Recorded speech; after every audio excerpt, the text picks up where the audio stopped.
নমস্কার। কাশ্মীরের ঘটনার পর সবাই জেনে গেছেন যে অনেকেই এখন আর সেকুলার হয়ে থেকে কাজ করতে পারছেন না, তাদের দম বন্ধ হয়ে যাচ্ছে। তো অস্বাভাবিক কিছু নেই, কারণ ভোট ঘনিয়ে আসছে এবং আমরা সবাই জানি যে ভোটের সময় দলে থেকে অনেকেই কাজ করতে পারেন না, বিভিন্ন কারণে তাদের দম বন্ধ হয়ে আসে। এটা তারই একটা পরিবর্ধিত সংস্করণ। তো তাদের চিন্তার কোনো কারণ নেই, তাদের আশ্বাস দিয়ে দেশের মাথারা ভোটের কাজ কিন্তু শুরু করে দিয়েছেন। কাশ্মীরে ওই কাণ্ডের পর, গণহত্যার পর, জঙ্গিদের হানার পর স্বরাষ্ট্রমন্ত্রী সোজা চলে গিয়েছিলেন কাশ্মীরে। সেখানে তাকে অভ্যর্থনা জানানো হয়েছে রেড কার্পেট দিয়ে, যেন বিয়ে বাড়ি।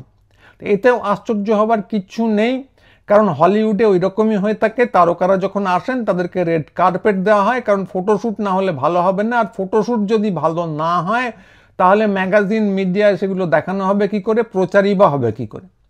প্রধানমন্ত্রী আরেক কাঠি বাড়া, তিনি ছিলেন শেখদের দেশ সৌদিতে। হ্যাঁ, ভুল শুনছেন না, সৌদি আরবে তিনি ছিলেন। শেখদের ওই অদ্ভুত পোশাকটা তিনি পরেছিলেন কিনা জানি না। সাধারণভাবে যে দেশে যান সেখানে সেই দেশের পোশাক পরে নানা রকম পোজ দেন তিনি, এখানে দিয়েছিলেন কিনা জানি না। ওইখান থেকেই তিনি বিবৃতি দিয়েছেন যে পাকিস্তানকে তিনি এবার দেখে নেবেন। তারপর ফিরে এসে কোথায় গেছেন, পাকিস্তান না কাশ্মীর কোথাও যাননি, তিনি চলে গেছেন বিহারে। সেখানে তিনি সেকুলারদের দেখে নেবেন। কারণ সবাই আমরা জানি যে এখানে এই যে ঘটনাটা ঘটে গেল, এর পিছনে দায় কাদের? পাকিস্তানের দায় আছে, ধর্মনিরপেক্ষ শক্তিদের দায় আছে, গ্রহ নক্ষত্রের অবস্থানের দায় আছে, এমনকি গ্রহান্তরের কোনো জীব পৃথিবীর সঙ্গে যাদের কোনো লেনদেন নেই তাদেরও কোনো দায় থাকতে পারে। দায় কার নেই? একমাত্র একজনেরই নেই, তিনি হলেন দুধের শিশু শ্রী শ্রী নরেন্দ্র মোদী। খেলি ছোয়ে বিশ্বলয়ে এই মোডে তিনি সারা পৃথিবী ঘুরে বেড়াচ্ছেন, বিরাট ও শিশু আনো মনে। তার কোনো দায় দায়িত্বের ব্যাপার নেই, থাকবে কি করে? তিনি সার্জিক্যাল স্ট্রাইক করে, নোটবন্দি করে, 370 বিলাপ করে, জঙ্গি তো একাধিকবার সম্পূর্ণ নির্মূল করে দিয়েছেন। তিনি জানবেন কি করে যে এরপরে আরও একবার জঙ্গি হানা হবে? ওই জন্যেই তিনি সারা কাশ্মীরের সৈন্য থাকলেও পহেলগাঁওয়ে কোনো সৈন্য রাখেননি।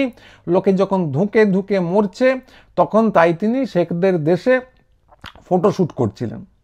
তা পাকিস্তানের জন্য দায়িত্ব বুঝলাম। আপনি যদি প্রশ্ন করেন যে পাকিস্তান কি সেনাবাহিনী রাখতে বারণ করেছিল, সেনা মোতায়েন করতে বারণ করেছিল? কাশ্মীরে যেখানে প্রতি 10 মিটার অন্তর একজন করে সেনা দেখা যায়, পহেলগাঁওয়ে কেন কিছু ছিল না? কেন রেস্কিউ করতে অত দেরি হলো? উত্তর পাবেন না, কারণ ওসব কাজ তো মোদিজি আগেই করে দিয়েছেন। এখন স্রেফ পাকিস্তান দায়ী।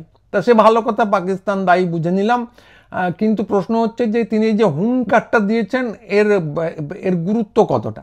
তো পাকিস্তানকে জঙ্গি যিনি যেমন নির্মূল করে দিয়েছেন, এর আগে পাকিস্তানকেও একাধিকবার তিনি দেখে নিয়েছেন। আপনাদের মনে থাকতে পারে উরির হামলার পরে সার্জিক্যাল স্ট্রাইকের কথা। সে কি ভয়ানক সার্জিক্যাল স্ট্রাইক! রীতিমতো বোমারু বিমান পাঠিয়ে দুমদাম করে পাক অধিকৃত কাশ্মীরকে প্রায় উড়িয়ে দেওয়াই হলো। ওমা! কয়েকদিন পরে পক্ষপাতহীন যারা বিদেশি সংবাদ মাধ্যম, তাদের কাছ থেকে জানা গেল যে এই প্রচণ্ড হামলায় কি হয়েছে না, অনেক পাইন গাছ মারা গেছে এবং সঙ্গে মারা গেছে একটি কাক। এটা গেল প্রথম। পাকিস্তানকে তিনি এরপর আবার দেখে নেন 2019 সালে। আপনাদের মনে থাকতে পারে পুলওয়ামার ঘটনার পর তিনি আবার একটি বায়ুসেনার হামলার নির্দেশ দেন, এবং তার নিট ফল কি না, বায়ুসেনার একজন পাইলট পাকিস্তানের হাতে ধরা পড়েন এবং তৎকালীন প্রধানমন্ত্রী ইমরান খান তাকে অত্যন্ত সৌজন্য দেখিয়ে ভারতবর্ষে ফেরত পাঠান। তো এই হচ্ছে তার পাকিস্তানকে দেখে নেবার ট্র্যাক রেকর্ড। তো এবারও কি হচ্ছে? এবারও তিনি যা যা ঘোষণা করেছেন, এক হচ্ছে সিন্ধু জলবন্টন চুক্তি স্থগিত করে দেবেন, 2 হচ্ছে ওয়াঘা সীমান্ত বন্ধ করে দেবেন, 3 পাকিস্তানিদের ভিসা বাতিল করে দেবেন, পাকিস্তানিদের 27 এপ্রিলের মধ্যে ভারত ছাড়ার নির্দেশ, পাকিস্তান থেকে ভারতীয়দের ফিরে আসার পরামর্শ, ইসলামাবাদে ভারতীয় দূতাবাস থেকে প্রতিরক্ষা নৌ বায়ু উপদেষ্টাকে প্রত্যাহার, নয়াদিল্লিতে পাকিস্তানি দূতাবাসে প্রতিরক্ষা নৌ এবং বায়ু উপদেষ্টাকে অবাঞ্ছিত ঘোষণা, দূতাবাসের সদস্য সংখ্যা হ্রাস 55 থেকে কমিয়ে 30 করে দেওয়া হয়েছে। তা আপনি ভাবছেন যে ভয়ঙ্কর কিছু একটা করে ফেলেছেন মোদিজি, পাকিস্তানকে এমন টাইট দিয়েছেন যে তারা ঘুরে দাঁড়াতে পারবে না। ওমা! তারপরেই জানা গেল সংবাদ মাধ্যমে যা হয়ে থাকে, উল্টো দিকে পাকিস্তানও কিছু পদক্ষেপ নিয়েছেন, সেগুলো একই রকম করা। ভারতের সঙ্গে তারা ঘোষণা করেছে সব বাণিজ্য বন্ধ করে দেবে, ভারতীয় বিমানের জন্য পাকিস্তানের আকাশ বন্ধ, ওয়াঘা সীমান্ত বন্ধ তারাও করে দিয়েছে। সিন্ধুর জল বন্ধ হলে সেটাকে যুদ্ধ হিসেবে দেখা হবে, সেটা তারা জানিয়েছে। সিমলা চুক্তি সহ ভারতের সঙ্গে সব দ্বিপাক্ষিক চুক্তি স্থগিত রাখা হতে পারে। ভারতীয়দের সমস্ত সার্ক ভিসা বাতিল, একমাত্র শিখ পুণ্যার্থীদের ছাড়া। ভারতীয়দের 48 ঘন্টার মধ্যে দেশ ছাড়া নির্দেশ। ভারতের প্রতিরক্ষা, নৌ ও বায়ু উপদেষ্টাকে অবাঞ্ছিত ঘোষণা। ভারতীয় দূতাবাসের সদস্য সংখ্যা হ্রাস 30 জন। ফলে আপনি দেখতে পাচ্ছেন যে মোদিজি যা ব্যবস্থা নিয়েছেন, পাকিস্তানও তাই ব্যবস্থা নিয়েছে। মোদিজি কড়া পদক্ষেপ নিয়েছেন, তার উল্টো দিকে পাকিস্তান কড়া পদক্ষেপ নিয়েছে। ফলে এই একটা যুদ্ধ খেলা আমরা কি করে দিলাম, এই একটা খেলা চলবে, আমরা করলাম ওরা করলো, আমরা করলাম ওরা করলো, এবং সব শেষে কি হবে, সে অশ্বডিম্ব প্রসব আরেকবার হবে। তা এই হচ্ছে মোদিজির কীর্তি। মোদিজি যখন পাকিস্তানকে দেখে নেবেন বলেন, তার উদ্দেশ্য অন্য কিছু না, একটা হাওয়া গরম করা। আসলে তিনি কাউকে দেখে নিতে পারেন না। আগের কথা বললাম, এখনকার কথা বললাম, দেখে নেওয়ার কোনো প্রশ্নই নেই।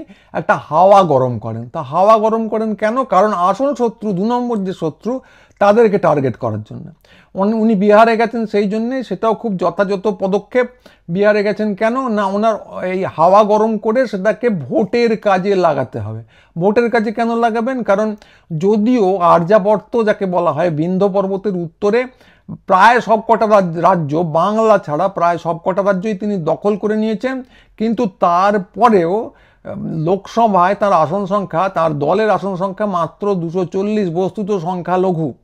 ফলে সরকার যে নড়বড় করছে একরকম করে সংখ্যার ভিত্তিতে, সেটা তিনি জানেন। তার মৌখিক প্রতাপ যতই বেশি হোক, তো সরকার নড়বড় করছে, এবার তার জন্য ভোটে তাকে জিততেই হবে। এবং তিনি খুব ভালো করে জানেন যে বিহারের অবস্থা ভালো না। তার জোটসঙ্গী নীতিশ ওয়াকফের পর তার দলের বেশ কিছু প্রভাবশালী সদস্য দল ছেড়ে দিয়েছেন। তারা কোথায় যাচ্ছেন এখনো জানা নেই, কিন্তু দল ছেড়ে দিয়েছেন এবং ওই সরকারের বিরুদ্ধতা করছেন, এটা জানা আছে। ফলে ওখানে একটা তীব্র প্রতিযোগিতা হচ্ছে ভোটের, সেখানে তার আসন নড়বড়ে। এবং পাশে আছে বাংলা, তার নির্বাচন আসছে খুব তাড়াতাড়ি 26 সালে। এই দুটো জায়গা তিনি যদি জিততে না পারেন, তিনি যদি হেরে যান, এর ফল কিন্তু সুদূর প্রসারী হতে পারে। বিশেষ করে বিহারের আসু নির্বাচনে যদি হেরে যান, নীতিশ কোন দিকে থাকবেন কেউ জানেন না, তার সরকারের পতনও হয়ে যেতে পারে। ফলে আশঙ্কা এটাই, তিনি মুখে যত বাগাড়ম্বর করেন, একদিকে পাকিস্তানকে দেখে নেবো, একদিকে গোটা উত্তর ভারত জয় করে নিলাম, উত্তর, পশ্চিম এবং পূর্ব, এইসব বাগাড়ম্বর দিয়ে কিন্তু সংখ্যার হিসেব মেলে না। ফলে হাওয়া তাকে গরম করতে হবে। হাওয়া গরম করার জন্য রাজনীতি হিসেবে তিনি ব্যবহার করছেন পাকিস্তানকে দেখে নেব, এবং সেটা ব্যবহার করছেন কোথায়? এখন বিহারে, পরে করবেন পশ্চিমবঙ্গে, দরকার হলে আরও নানা জায়গায় করবেন। তো আমাদের মনে রাখতে হবে যে এটা উন্মাদনা তৈরি ছাড়া আর কিচ্ছু না। পাকিস্তানকে তিনি একেবারেই দেখে নেবেন না। জঙ্গি হানার নিয়ে তিনি যা যা বলেছেন, জঙ্গিদের নির্মূল করে দেবো, একাধিকবার বলেছেন। গদি মিডিয়া হই হই করে চারদিকে প্রচার করেছে, কিচ্ছু হয়নি, এবারও হবে না। এবং এইটা সম্পূর্ণ ভাঁওতাবাজি। এই সন্ত্রাসবাদী হামলার দায়, নিরাপত্তার ল্যাপসের দায় প্রধানমন্ত্রীকে নিতে হবে, কেন্দ্রীয় সরকারকে নিতে হবে। এটা সুস্পষ্ট দাবি হওয়ার কথা। তো এই দাবি অনেকেই করছেন, আবার অনেকে করছেন না। বেশ কিছু গম্ভীর ভদ্রলোক আছেন, আপনারা সোশ্যাল মিডিয়া দেখলেই দেখতে পাবেন, যে তারা বলছেন এই প্রধানমন্ত্রী দায়ী নন, আসলে পলিটিক্যাল ইসলাম খুব খারাপ জিনিস। তা জঙ্গিবাদ, সেটা ইসলামী জঙ্গিবাদী হোক আর যাই হোক, সেটা অত্যন্ত যে খারাপ জিনিস, যারা মেরেছে তারা সন্ত্রাসবাদী, এ নিয়ে কারো কোনো সন্দেহ থাকার কথা নয়, একেবারেও নেই। কিন্তু যেটাকে সন্ত্রাসবাদ বলা হয়, অন্তত এই উপমহাদেশে, তার যে একটা ইতিহাস ভূগোল আছে। আফগানিস্তান, পাকিস্তানে মুজাহিদিনদের উত্থান কি করে হলো, সেটা এদের সাধারণ জ্ঞান হওয়ার কথা। কিন্তু আজকালকে আর পড়াশুনো করে, এরা হাব ভাব দেখানে হেভি পড়াশুনো করেছি, দারুণ কিছু করে ফেলেছে, কিন্তু এই নিয়ে এদের কোনো চিন্তা ভাবনা নেই।